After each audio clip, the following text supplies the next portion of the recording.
Hey guys, this video isn't part of my weekly month of May borderline awareness thing that I'm trying to do. This is just a thank you from the bottom of my heart uh, for everyone who's reached out and has said something for everyone who's shown their support. I'm completely flattered and overwhelmed. Not just It's nothing to do with the number of people, but the people themselves and what they had to say, and it's just very touching. And in the last week, I've had the honor of just meeting people for who they are, I guess, and getting to know people in a different way. It's been very, very enlightening, I guess.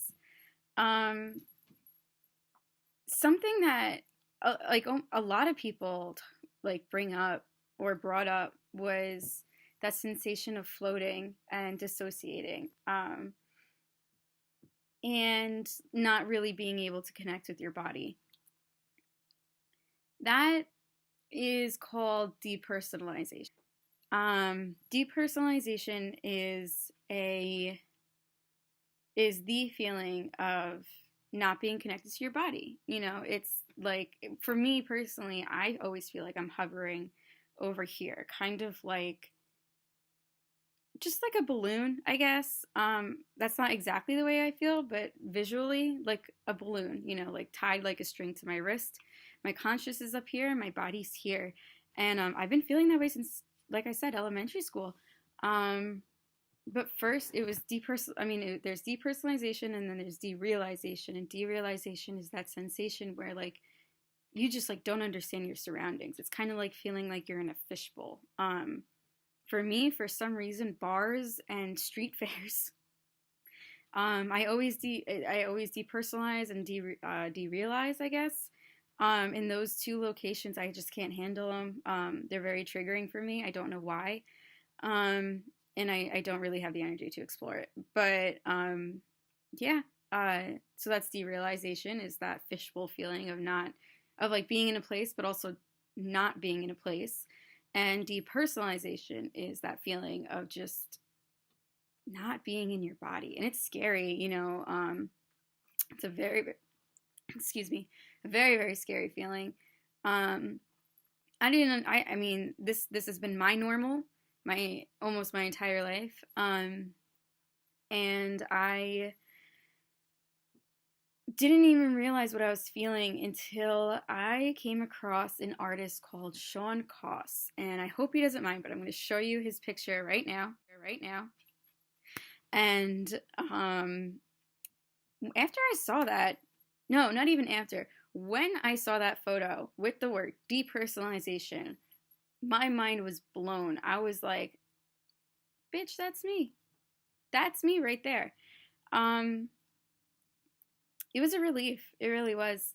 And I started doing my research, and through that research, I never would have gotten to where I am today without my own research as well.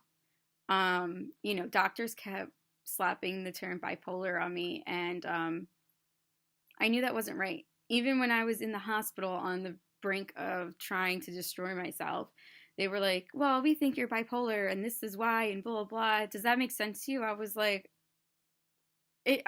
for other people, yes, but not for me, And then I was fortunate enough to come across a very awesome psychiatrist who diagnosed me with something that I didn't really want to hear, but I spiritually accepted it at that point, because I knew it was true, and it felt amazing, and I was just like, this is the answer I've been looking for.